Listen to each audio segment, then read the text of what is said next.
Well, good afternoon. Good afternoon, and welcome to another exciting episode of Let's Talk here on WIN TV. I'm your host, Denise Rolark Barnes, publisher of the Washington Informer, and I enjoy this 1 hour each week to connect with you. I have to say, though, y'all, I am tired. I am sick and tired. And I know what you all think I'm getting ready to say, that I'm sick and tired of what has happened over the last 4 days. And I am. I'm so sick and tired of this cold weather. I just can't wait. I understand the temperatures are going to go up starting today. We're looking at 40 degrees, maybe even 50 degrees next week. I am so ready for the ice and the snow to go away, and I'm sure you all are too. No matter where you are in the country, from my understanding, I mean it is really cold in some of the most unusual, normally warm places across the country. So Washington D.C., we've had it and we've done it. We know winter is here. We still have a couple of months. I guess winter ends the end of March. I think that's right. But at any rate, I am so ready for it to end. But fortunately, we're in a warm spot right now, and I hope that you are too, because we're about to dive into today's conversations. I want to remind everyone just how important it is to keep your conversations going beyond the screen. Please share this broadcast to help us amplify our voices and continue sharing insights and stories that matter to our community. And that's what we like to bring to you here every week on WIN TV, on Let's Talk, conversations that matter to our community. I want you to check out this week's edition of the Washington Informer. You know, I always like to show the paper because, as I said, some folks are often asking, are you all still printing? For now, yes, we are still printing, and we're proud to be able to bring to you a newspaper that really focuses on the news, like we said, that matters to our community each and every week. Every Thursday, these newspapers hit over 600 newsstands across the country. Sorry, across the DMV, not yet national, but we are national on online. So our digital edition is circulated as well, and we hope that you will go and get that digital edition. Can come directly into your inbox, and that means just going to WashingtonInformer.com, our website, where a little box will pop up, and you'll get a chance to see how you can just enter your email address. That's all you have to do. So if you're watching right now, go ahead and do that. Put your email address in there so that we can send you new daily news updates, certain offers. We've got several newsletters. You pick and choose what you want, but we want to make sure that we can keep you informed. And I know a lot of people are saying they don't listen to the news anymore, and they don't read newspapers, but this is one that you don't want to ignore. You don't want to miss out. That FOMO, fear of missing out, you don't want to miss out, because we've got news and information that we think is tailored just for you. And I want you to also know we kind of waited till after the holiday, but in this week's edition also is our special Martin Luther King issue.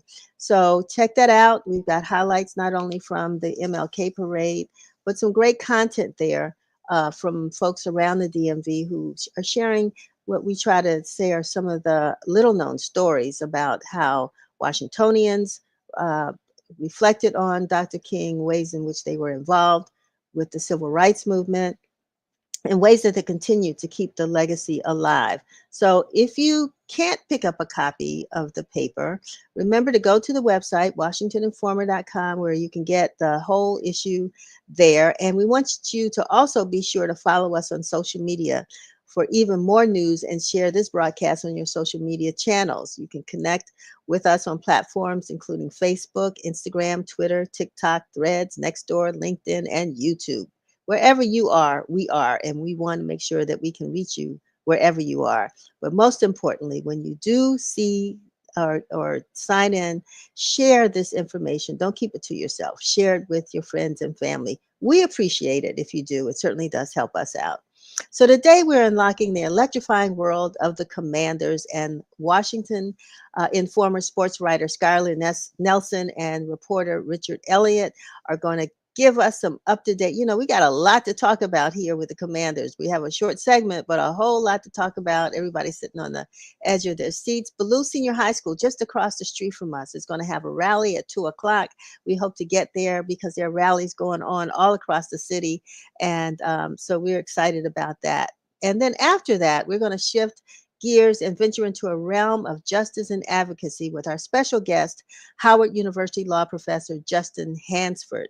He's a fierce champion for Marcus Garvey's posthumous pardon, and you all have heard about that. Some. I had someone ask me the other day, why Marcus Garvey, while others are saying, why has it taken so long? So Professor Hansford is going to share with the legal effort that they initiated there at Howard, and how they finally got President Biden to issue that pardon for Marcus Garvey, announced just, I think it was on Saturday. Then registered dietitian Charmaine Jones of Food Jonesy is here to help us navigate our nutritional needs, tailor meal plans, and conquer those pesky cravings, which I'm having right now. I'm a junkie for popcorn, so hopefully that's not a bad one.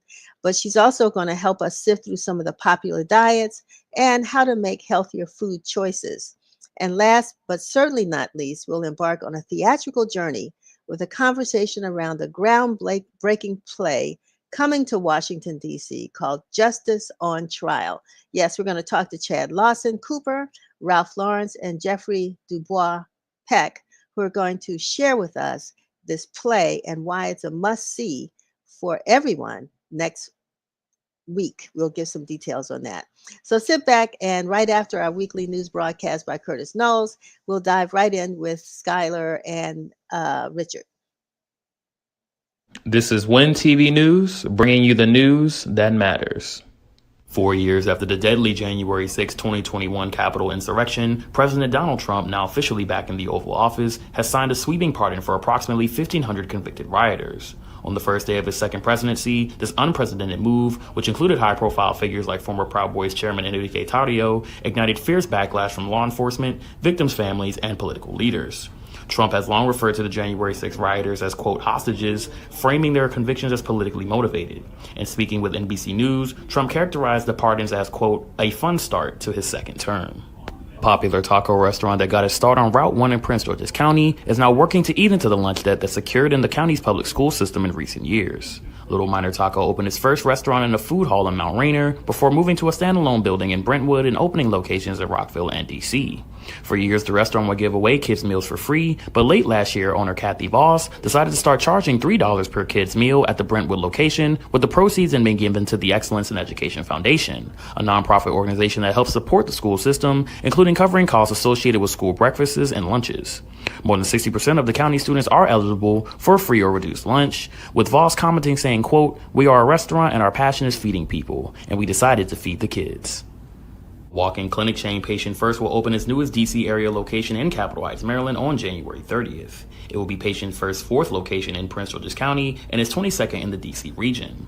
The new center at 1670 Ritchie Station Court will provide walk-in, non-appointment access to both urgent and primary care services year-round. On-site services include x-rays, lab work, prescriptions, and occupational health services for both employees and employers. Occupational health services included workers' compensation treatments for physical and drug screenings. The Capitol Heights Clinic will be open from 8 a.m. to 8 p.m., 7 days a week, with most major insurance plans being accepted.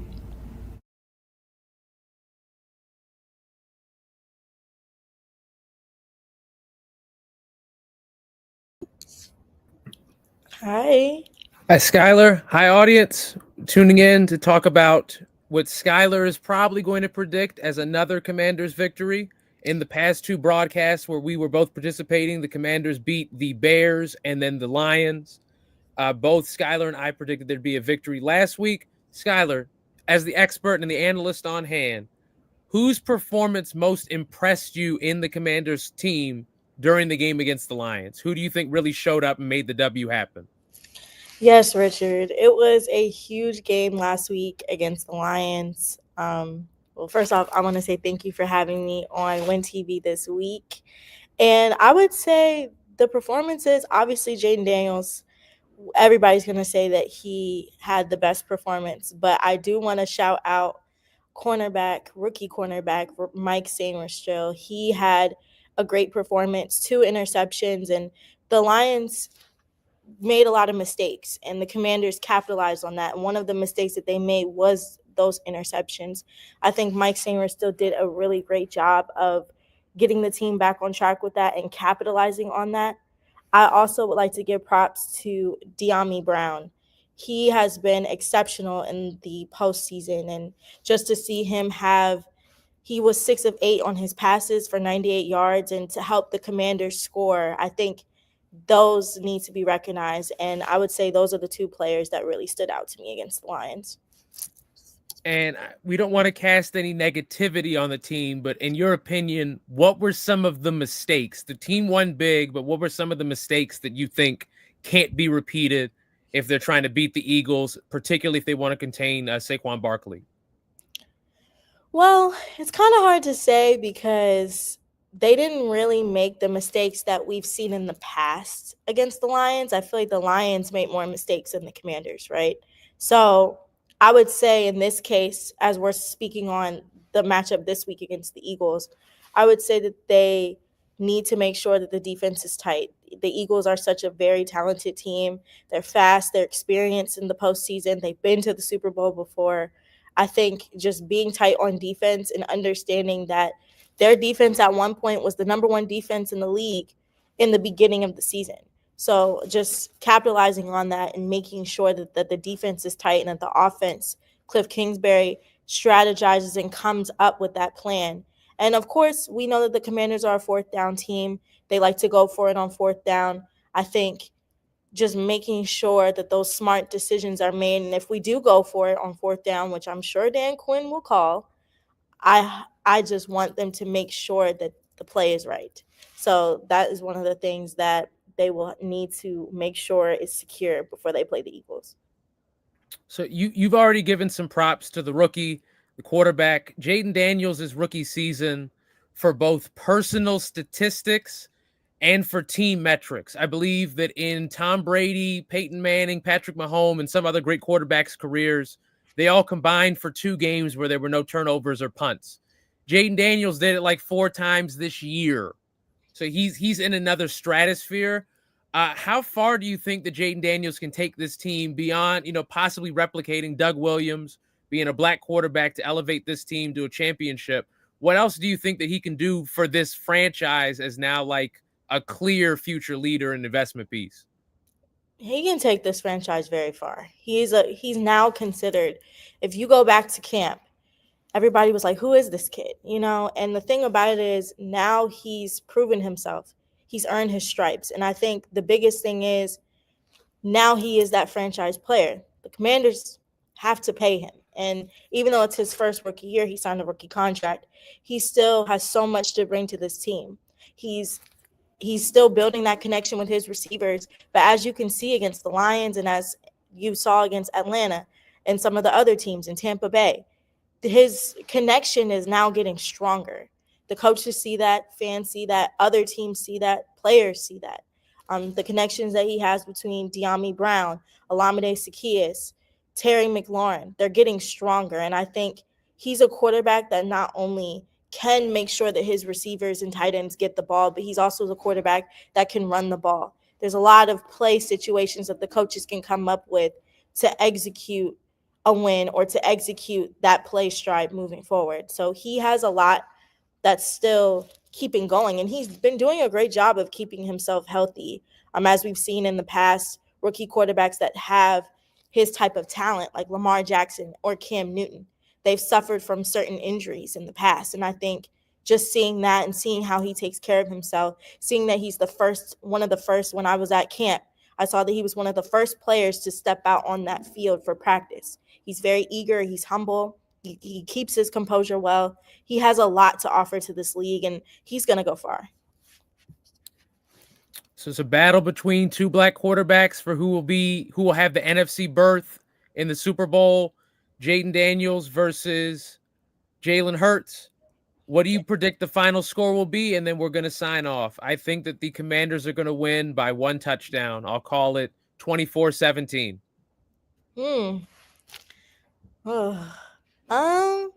I can't count out that as much as I want to see the Commanders take that dub, I cannot count out that the Eagles have the number one rusher in the league, and that's Saquon Barkley. And the biggest thing is that they're going to have to do is they're going to have to make sure, like I said before, that the defense is tight. But I would say that the score would probably be, I would say 35-31 or 37-33. Those are my two predictions. So what one score game, you say high scoring, I say low scoring. Let's wish them luck. I think that they have already, even if Jaden Daniels loses, which I'm not wishing, but even if he were to, the season he has done is among the most impressive rookie seasons, regardless of position, regardless of sport, that we have seen in our lifetimes. And I wish him incredible success. Thank you so much for incredible analysis, Skylar. And I think that we're done with this segment, Ms. Denise. Thank you for having me. Richard, Skylar, thank you so very much. That's quite an exciting conversation. And I'm looking forward to, last week I was trying to remember the score predictions that you all made, and I forgot, but I'm going to mark them down. And, I don't have a wager, but we'll see what we do. I'm just going to go home and start popping popcorn. Okay, let's move on now to our next guest, Professor Justin Hansford from Howard University. Professor, are you here? Okay, Professor Hansford's not here yet, and we wanted to talk to him. We'll be talking to him shortly about the pardon that he and others from the Howard University community were able to garner for Marcus Garvey. Those of you all who know Garvey and know about the movement that he started many years ago, and was unfairly, which many believe, convicted. And actually, there's a lot to that story. So I won't tell it now. I'm going to wait until we can get Professor Hansford on the call. So I think we'll move on next to our next guest, Charmaine Jones from Jonesy. Charmaine, welcome to Let's Talk. Thank you. Thank you for having me today. My pleasure. You hear me talking about popcorn. That's all I keep talking about is popcorn. Plenty, a little tiny bit of salt. I will put a little salt on it. And but no, I want you to. I'm glad you're going to be here to get us straight. You're a dietitian. Yes, I am. I'm a registered dietitian, and as you mentioned, I am the owner of Food Jonesy, and I'm also a DC native. So, it's good to be on this platform. So, tell us what Food Jonesy is. Is it a So Food Jonesy is a nutrition practice where there's a team of registered dietitians and chefs. We go out in the community and we provide nutrition counseling. We go to different wellness centers, such as a Murray Group, and we conduct healthy cooking classes.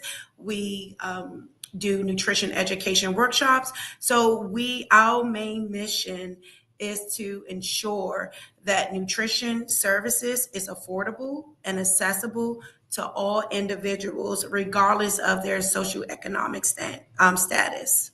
So I'm a lot of people, right? I mean, we grow up eating what our family fed us, or what our parents fed us, or what was available to us.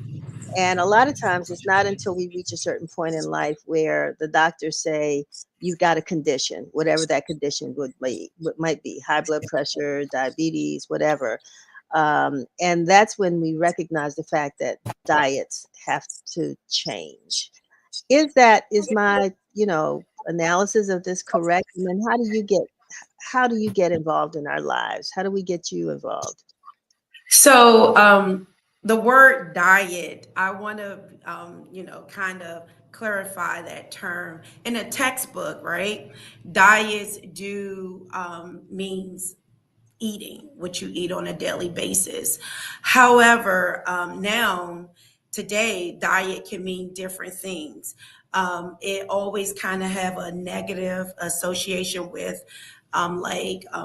limitations, restriction, failure. And if you think about it, when people are on a diet, right, when they're on a diet, they kind of limit what they eat, and they kind of restrict some of the foods that they eat, which kind of lead them to be overwhelmed with this diet, and they fail at it. So what I typically tend to always encourage is healthy meals, well balanced, right? So the way I get involved when someone has a nutrition condition is, of course, their doctor will refer them to me, and we talk about their lifestyle, and then we come up with a plan that is realistic and a goal to get them to their to help them meet their nutritional goals, like properly, without a lot of stress. So that's how we get involved. But we always try to stay away from the word diet, because it's such a mainstream word now. And we just focus on well balance, eating a variety of fruits and vegetables, eating whole grains, lean meats. So when you come on this side and anyone can actually see a registered dietitian. You don't even have to have a health condition. You just probably want to learn how to eat healthy. So, that's how I come and play when someone get referred to a doctor, or when someone come to see a registered dietitian. It's interesting because as we have entered the new year, right, and we know that everybody's making these New Year's resolutions, and a lot of times those New Year's resolutions have something to do with diet. I want to lose weight, I want to exercise more, I want to stop eating, or for me, I want to start eating whatever you thought was your bad habit. You want to create a good habit. But not all diets. Let's talk about that a little bit, because we don't like using that word.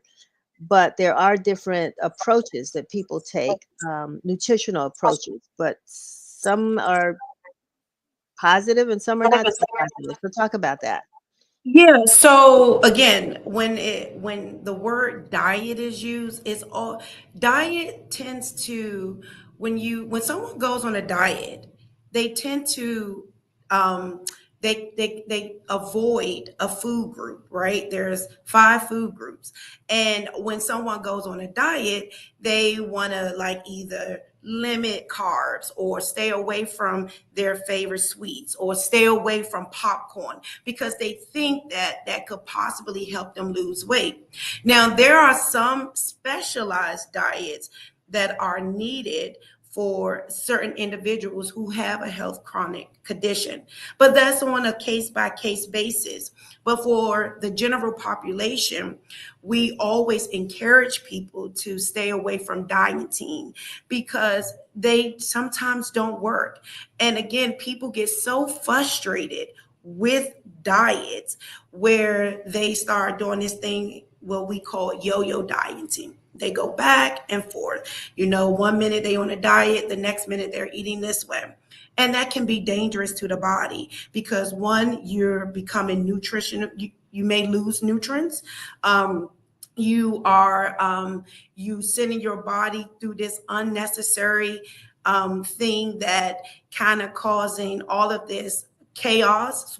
When I say that, your weight goes up and down. You can cause inflammation in your body just by dieting improperly. So what we focus on at Food Jonesy, we always focus on just well balance. So when someone come to us, we don't use diets. We say, hey, let's help you create a well-balanced meal, some well-balanced snacks that you are able to get, that you are able to eat based on your situation, or based on your lifestyle, and based on your budget. So let's talk about that. Right. Let's talk about that a little bit, Dr. Jones, because we said based on your situation, be it age, gender, how do you determine when a client or a person comes in? How do you determine what's the best diet?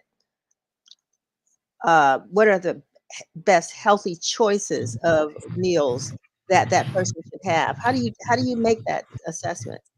So there's a whole assessment that we do. First, it's a client, at Food Jonesy, we create a client-centered nutrition session. So it's based on what the client's goals are. And based on their goals, we kind of go from there.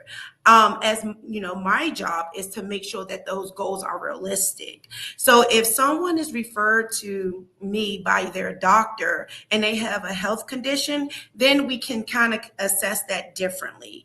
But if someone just want to lose weight, then we have to do another different approach, So a lot of times this weight comes on because you have a busy lifestyle. You don't have time to cook. You may not know about meal prepping. You may not be really informed about certain resources. You may not know what type of foods to add to your diet that can give you the best nutrient profile. So we go through this whole assessment, then I diagnose, and then I provide a nutrition meal plan that works for you. That also includes your traditional foods. I am not about taking away traditional foods from anyone. I think traditional foods are very important. So we make those types of dishes very healthy so it can be sustainable. Is your there are people out there that may say, well, I'd love to talk with her. I'm a person, not me, but let's say there's a person out there that gave up meat many years ago, and now they're at an age where they're wondering what impact that has had. They're still healthy. So how do is there a cost for your service? I know you said how do people access your service? Is there a cost Oh, for it? yeah, absolutely. So if you are wondering about any type of nutrition issues, we do have a team of dietitians that is ready to help you. So we are providers, which means that we take commercial insurance as well as DC Medicaid. So we work with all the Medicaid companies in DC, AmeriGroup, AmeriHealth, MedStar, HSCSN. We work with all of them. So if you're a participant, you definitely can contact us. And for those individuals who want to see a dietitian, I know dietitians are expensive, and that's what makes us so unique, because we work with your budget. Like I said, we believe that everyone should have this information regardless of your socioeconomic status. So we work with your budget. But hopefully, if you do have an insurance company, you can call our office, get in contact with us, and we can work from that Well, point. we want to put that number up and your location. Where are you located? So right now we are currently located at 1647 Bennett Road Northeast. We do virtual counseling sessions. You can give us a call at 202-800-5351, or you can visit our website to contact us through that at foodjonesy.com. And I'm just curious, what is probably the greatest or most frequent health condition that you find yourself dealing with? I mean, I would guess maybe diabetes, but I might be wrong. No, so diabetes are definitely impacting our communities. Type 2 and heart disease, high blood pressure, and high cholesterol. DC, we in Ward 5, 7, and 8, specifically in 7 and 8, has a very high epidemic of obesity, which leads to type 2 diabetes or heart disease, such as high blood pressure and high cholesterol. So those are our three main issues that we deal with on a daily basis. Wonderful. I mean, I think I love the fact, I mean, we always say that there are these doctors that we need to see all the time, right? And we never think about the support network that's out there to help us to make sure that we reach those medical goals that those doctors put, in front of us. And a dietitian, is one of those individuals that folks don't think about often. And so I'm glad that you are here with us to share, how you help us, people to meet those goals. Yeah, and definitely, the norm, when you think of a dietitian, they're white women, and now there are so many dietitians of color. Wow. So it's nothing good but to come into an office and see a dietitian that can identify with you and can actually sit with you and talk about traditional foods without having to feel like I'm judged, or because I eat this, someone may turn up their nose. So it's a pleasure of working with my community every day and getting them healthy. Well, Charmaine Jones of Food Jonesies, thank you so very much for being with us and for sharing this information. And we could talk to you some more, and I think we will, maybe when we go into Black History Month, when we start talking about those traditions, the kinds of food that we love to eat, which sort of are on the table every, all those holidays. We know what they are, and Yep. how, like you said, how we can consume those foods in a healthy way and still enjoy eating. That's so Yes. important. And I do also want to mention that, March is National Nutrition Month, Okay. and we are partnering with the MCOs, particularly a Murray Group, and they will be with us. We're going to partner with a Murray Group and Department of Parks and Recreation, and we have this big event called Healthy Flavors of the City.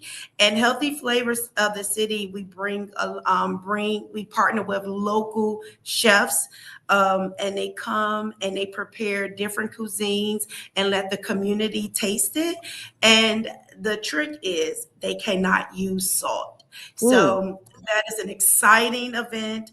I hope that you are able to join us on March 29th, Saturday, March 29th, at the Bennett Started Recreation Center. So I'll definitely send you more information about that. Please do, because we want to make sure that we share it with our readers and our viewers, and looking forward to being there. So Thank you.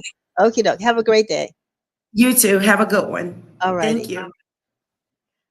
I think we now have Professor Justin Hansford with us. I want to get him back on so that we can talk. Hey, how are you? Good. How are you doing? I'm good. I'm good. Glad to see you, fellow. I don't know if you know, I am a graduate of Howard Law School. It's you. All That's right. right. Yeah. Don't go down on the wall and look for my photo though, because you'll start laughing. But anyway, thank you for being with us. We are so inspired by the work that Howard University Law School has historically done when it comes to civil rights in this country. And you're walking in the footsteps of some great folks there, including my former dean, Wiley Branton, who was a colleague of the Supreme Court Justice. So tell us a little bit about, your team and what motivated you all to take up the cause of Marcus Garvey's pardon. Sure. Well, thank you for having me on.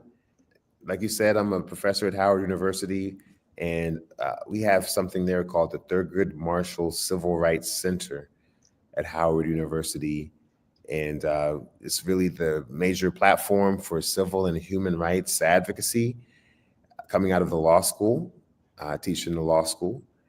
And we have students and other faculty members and others who work on a number of inspiring issues. Reparations is a big issue we work on. We've worked on police reform. We've worked on housing issues. We've worked on a number of different issues over the years. This Marcus Garvey case is something that's close to my heart. I wrote a book about the case called Jailing a Rainbow. And actually, I mean, to think about why we took it on and how that started, you really have to go way back. I was a student at Howard. In addition to being a professor now, I was a student there in undergrad. And it was really when I was 19 years old, and I was in class with Dr. Greg Carr, who's still teaching there, former chair of the African American Studies Department. And he gave me an assignment to go find out about Marcus Garvey and write a paper on him. And as I learned more about his story and his work, I really became inspired by his example, as so many people have around the world. And when I went to law school, decided to take a deep dive into the case where he was wrongfully convicted of mail fraud and jailed and deported in 1923, just as this just school assignment. And then as I continued to do more and more research, I had a chance to go to Jamaica to search the archives and go to the federal archives here in College Park, Maryland, and in New York, and really review the transcript of the case, and wrote something that was published as a legal academic research piece.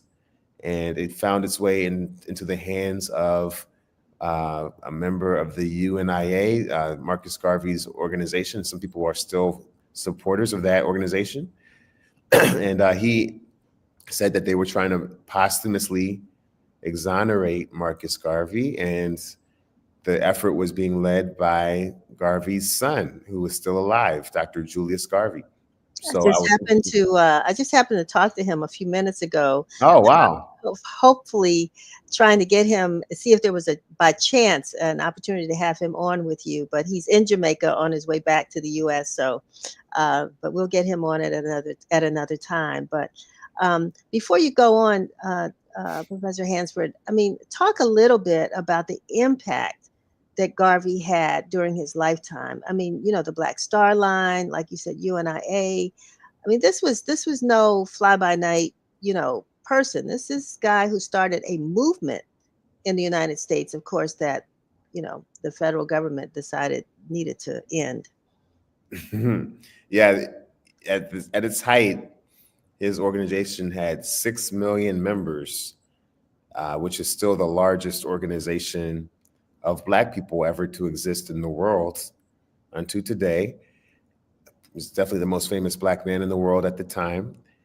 He was starting something that really was a threat, because what he was trying to do was inspire Black folks just one generation out of enslavement to start their own businesses, engage in commerce with each other. He created the Black Star Line, which is something that is in our lore even 100 years later. People still talk about the Black Star Line, and the idea of allowing Black people in particular to engage in international commerce, travel, and really the concept of back to Africa and Black pride. These are things that came from Garvey, and the red, black, and green flag was invented, by Garvey's UNIA.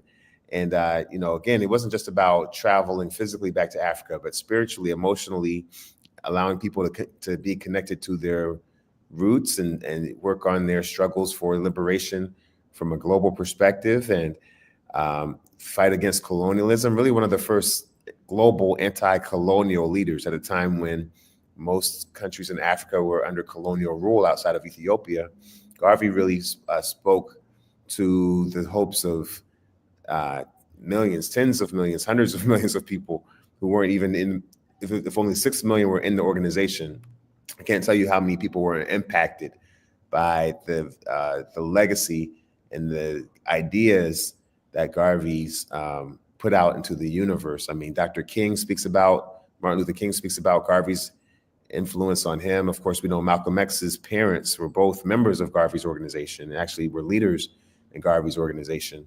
It probably was something that helped to cost Malcolm X's father his life. And Malcolm X was greatly impacted by Garvey. Nelson Mandela talked about that. I mean, there's just so many people in our history who were impacted by his work and his inspiration. And so it really isn't just about an incident that took place in 1923. That's really not what all of this work was focused on. Even though we wanted to provide a way to clear his name, that's especially important for the family. We also wanted to provide a way to allow his legacy to become that much more present in the lives of our folks today in 2025. And I have to say, I'm just really moved over the last week since the announcement took place. I think there's a TikTok about Marcus Garvey's exoneration that had over 1 million likes, and you've got people who never knew who Marcus Garvey was So before. you Who are learning about him now. right, you just for clarity, for the sake of our viewers, you talk pardon and you talk exoneration. Um, are they two of the same, or are they different? And what does that mean actually for Marcus Garvey's name? What does that mean? Either one or both? So that's a great great question. And a lot of debate has been around this idea of a pardon. So when the president pardons somebody, like President Biden pardoned his son, the idea is that the person is getting some act of generosity, and they're sort of being let off the hook for something they did, and being given a second chance. But the reality is that with Garvey, he didn't need a pardon because he wasn't guilty in the first place. He was framed. So really the proper word would be to exonerate Garvey. Now, the problem that we came up against is that there is no exoneration power that the president has. The president has the power to pardon someone, but they don't have the power. They don't have the ability to exonerate. But what President Biden did when he issued this pardon, in the statement, they said that this was an injustice. And what they were saying is that the actual conviction was an injustice in of itself. We saw this before with there've only been 4 posthumous pardons in American history. And the other ones, Jack Johnson, pardoned by Trump, Henry Flipper pardoned by Clinton. All these other ones were also situations where everybody knew the person was innocent, and the effort was clearly done to clear their name and affirm their innocence, not to say that they were guilty and we're giving them a break. So to me, I know there's a lot of confusion about that because there's no exoneration power that the president has. So they use the term pardon, but the actual text of what he said makes it clear that Garvey's name is cleared. He's exonerated. His history has been corrected. And so we don't have to be concerned with this idea that he is seen as guilty in the eyes of the law. I know when President Obama was in office, there was a lot of hope at that time that this was the moment when Garvey would finally receive the pardon, and it didn't happen. I know that when Trump left office, I think it was Howard Stone, said at some point in front of the federal courthouse, we need to pardon Marcus Garvey. Thought it was really interesting that he would say that. And now, Biden finally does it. How long has this fight been going on? Since the beginning, since the first conviction, or and how did we finally get here? Because folks were like sitting on the edges of their seat waiting, is Biden going to do this? Is he going to do this? And he did, but it was so late in the game. Yeah, I mean, that's that. I mean, we could write another book about that, or have a whole show about that one. I mean, over 101 years later, and I can say that for the entire 101 years, there was a fight. Dr. Garvey's mother, Marcus Garvey's wife, Amy Jacques Garvey, put together a book of his speeches in 1923 called "The Philosophy and Opinions of Marcus Garvey." That's a world famous book. Bob Marley quoted that book when he put Marcus Garvey's lyrics in his songs, and it's gone around the world. But that book was created to exonerate Garvey. That was part of the campaign, because at that time the trial was about to start, and these false narratives that he was guilty were out there. And so really the campaign started then in 1923. And of course, it continued. Dr. Marcus Garvey passed in 1940. His son really was vocal over the years, going back even at least until the 80s. And I know that John Conyers had worked on this, putting together a resolution. And we also had, a number of, there's so many different people who spoke out about this. So it's hard to really put into words how many, dozens, hundreds, maybe thousands of people. At one time we had a petition that we put forward that we did send to President Obama that had 10,000 signatures. We had, celebrities. Nelson Mandela's grandson wrote a letter. There's a global campaign, and ultimately all of that led up to this moment. There were people who were supporters who, wrote letters and held events, and we scoured the archives to find more and more evidence. We published books. I think another turning point was the fact that in this past 6 months, there were 2 books published just about the case. My book was published called Jailing a Rainbow. And then Dr. Garvey also published a book with a foreword by Ta-Nehisi Coates called Justice for Garvey. So there was just an overwhelming amount of resources. You got books published, you've got,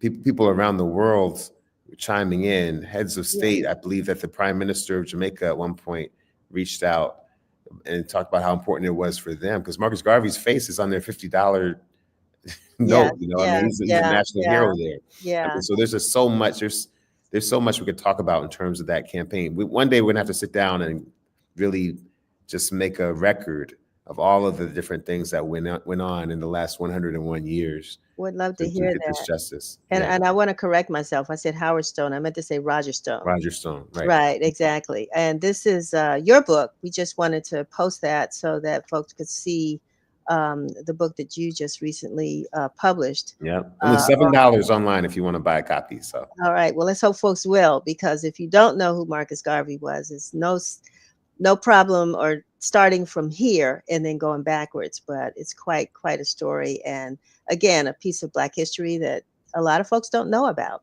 but then there are a lot who do, so we're happy about that. Before I let you go, Professor Hansford, tell me, is there another case that you all are working on right now that we need to know something about? Oh yeah. Well, we have a lot of campaigns. So what we do at the Thurgood Marshall Center is we do movement lawyering. We try to not take on individual cases in isolation, but we do lawyering for cases that are really a grassroots movement, like the exoneration of Marcus Garvey. The new thing that's on our horizon is the case for reparations. And I'm happy to say that we were part of a team that helped to draft and to frame and to provide research for the Washington, D.C. reparations bill that we hope will pass pretty soon. And so we're doing a lot of work to support the reparations movement in Washington, D.C. I'm a native Washingtonian, fourth generation Washingtonian. Wonderful. Okay. And so, and a Washington Commanders fan as well.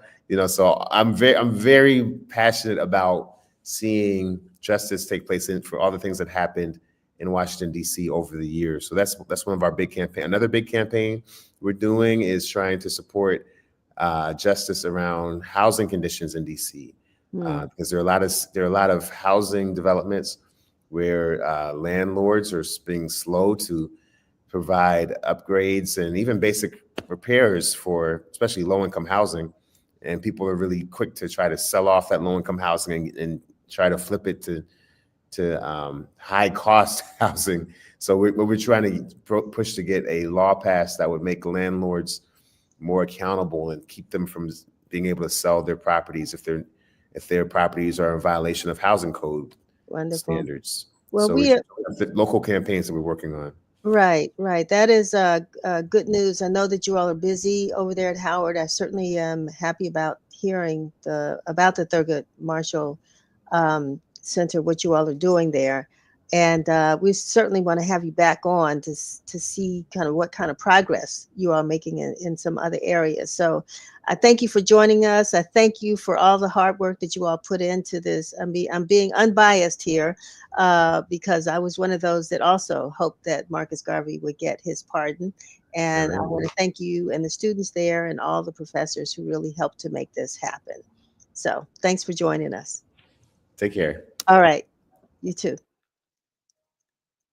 So we're going to stay still on this moment of history as we bring on, gosh, I'm so excited. There's a play coming to Washington, D.C. called Justice on Trial. However, they're not real lawyers that are involved in this, but they're people who are playing lawyers to, and we talked about reparations. I mean, what a great tie-in. I am so excited to have Dr. Chad Lawson Cooper and Jeffrey Dubois Peck to talk about the play that's coming to Howard University on next week. So before I go for it, welcome, gentlemen. Welcome to the show.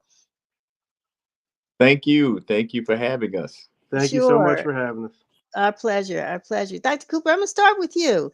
Where did this idea of Justice on Trial come from? And tell us a little bit about the production that will be happening in Howard on February 1st. Great question. I was actually in the DMV working on a project in 2016, and Philando Castile was murdered. And that inspired me to write it. I had the whole epiphany during the time that he got murdered. So Justice on Trial deals with two civil rights attorneys suing the U.S. Justice Department for reparations and ongoing systemic racism issues. So we are suing for $18 trillion in compensatory damages and $32 trillion in punitive damages, the ongoing effect of racism. So we bring back time traveler witnesses such as Harriet Tubman, Emmett Till, and Dr. W.E.B. Du Bois into a modern-day courtroom to tell their stories to a modern-day multicultural jury, Blacks, whites, and Hispanics. And they deliberate their stories, but also the current issues that deal with systemic racism as well. And so it's a very interesting dialogue. It's an educational play. It's also a motivational piece of art. And I want to keep stressing as we continue to talk that this is a one night only production at Howard University's. Gosh, I just lost my thought. Yes, Crampton Auditorium. I'm always thinking Blackburn Center, but Howard University's Crampton Auditorium on February 1st. So while we're talking, if you haven't gotten your tickets, we want to make sure you know how to get them because it's one night only. And we are honored to have with us as well as Dr. Cooper, who came up with this production, but one of the actors in the production, Jeffrey Dubois Peck, who is the great grandson of Dr. W.E.B. Du Bois. Is that correct? That is correct, Denise. All right. All right. So tell us, I know that you didn't get a chance to know your grandfather, your great grandfather, because I understand he died. He died, a couple of years before you were born? Right, about 3 years before my birth. Yes, ma'am. Yeah, but I'm sure, like others, how have you learned about him and how do you feel playing this role, playing him actually in the play? I learned a lot about him from my mother because she grew up in the house with him. So there was always a lot of dinner talk about things that he had done. I'm the youngest of four great grandchildren. So I kind of have done my own thing. But at some point, when my mother passed away, I felt like it was time for me to step forward. And it's an honor, but it's a lot of pressure at the same time. And as I travel, I find that a lot of people don't know much about him if they aren't professors or historians. So I feel like I'm kind of educating people about my great grandfather and my family, and it's just it's something that I'm happy to do. Well, one thing they always say about people is we only keep them alive when we say their names.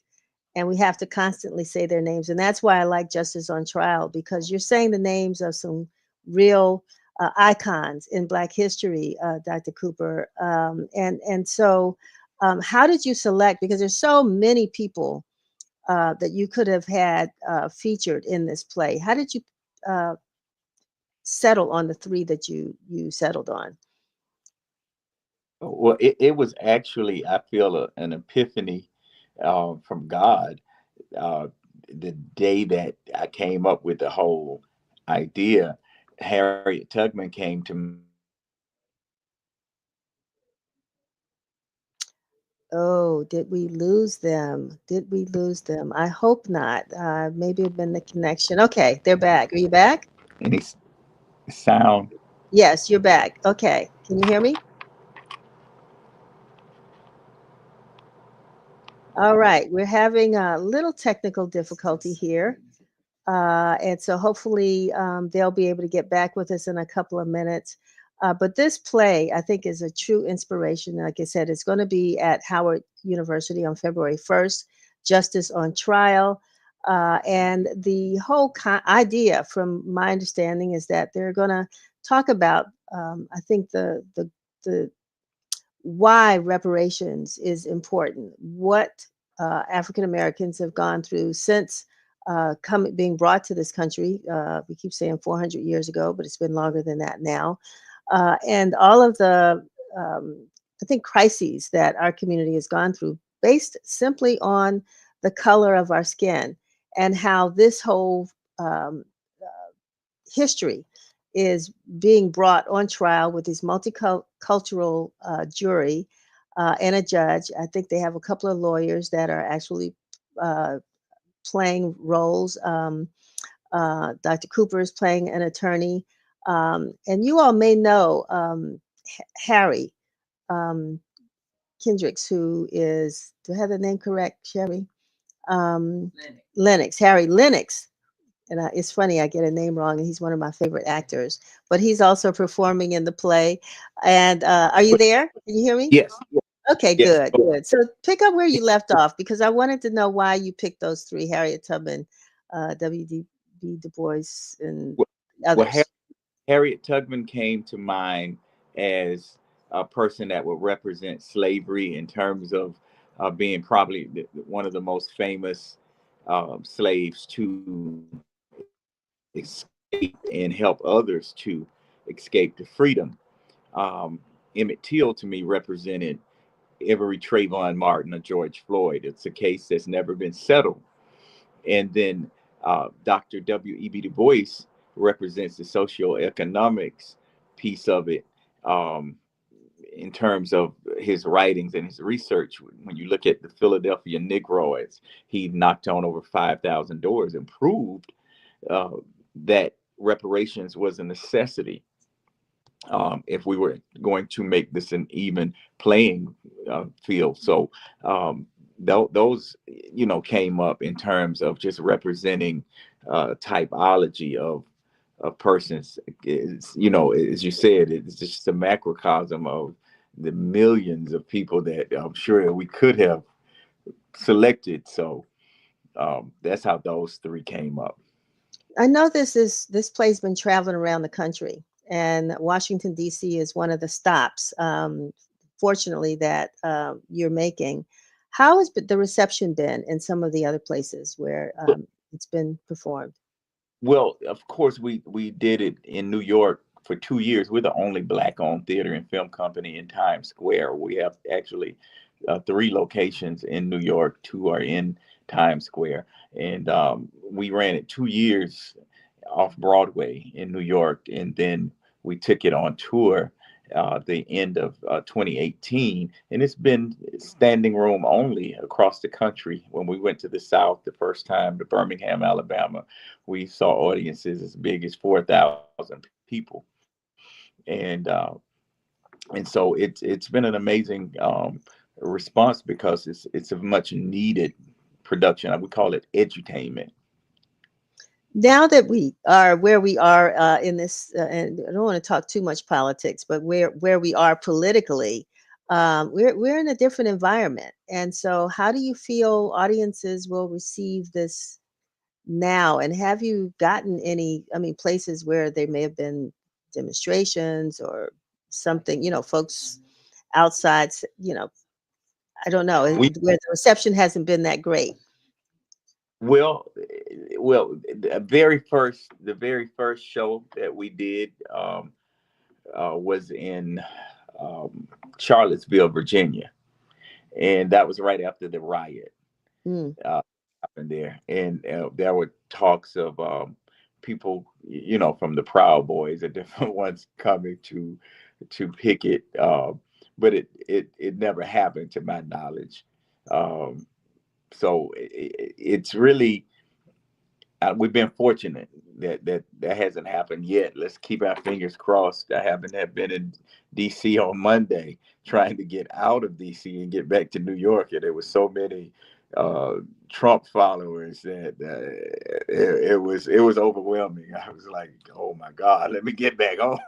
Well, this is a play they all need to see, but they're trying to erase this history, and that's where I think Jeffrey Du Bois is having an issue when you talk about your great grandfather and people not knowing who he is, and there are there's a movement now to make sure that people don't know who he and I say is, not was. So I mean, I just want to ask you too. Are you an actor by trade? How did you happen to to get this role?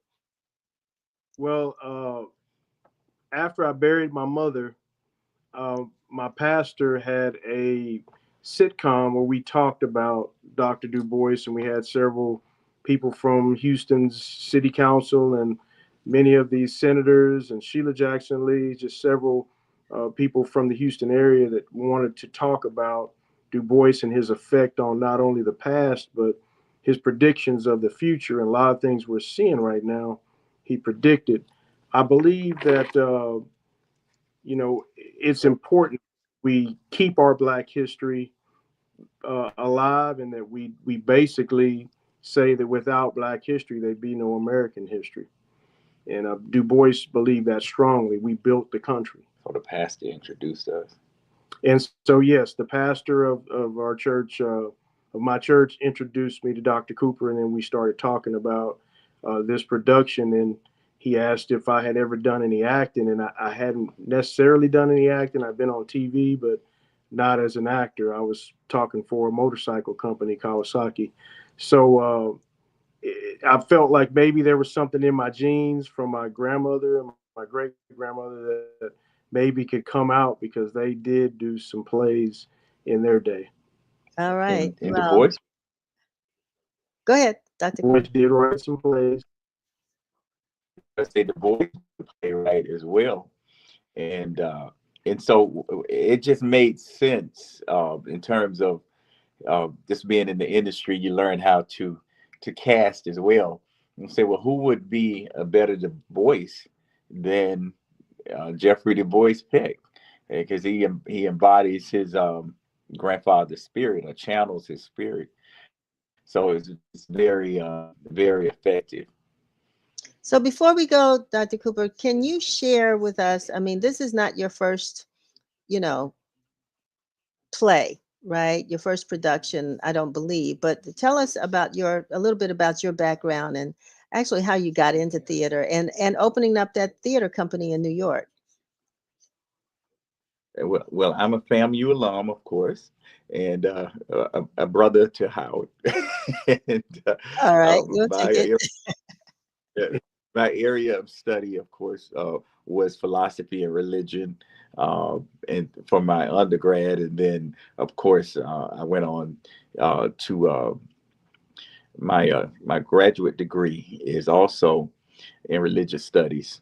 So I had every intention on being a pastor, which I was for a while. And at the time when this came about, I was acting as a visiting professor at not Medgary's, in Miami, Florida Memorial College, a university. And my wife too worked in administration there, and she dragged me with her to chaperone some kids one night to a play, and I didn't want to go. And as sitting in that play, I heard this voice that says, you got to shift, and you're going to do plays, and you're going to do movies, and you're going to travel the world, and you're not going to be a traditional pastor, quote unquote, anymore. And just simple obedience.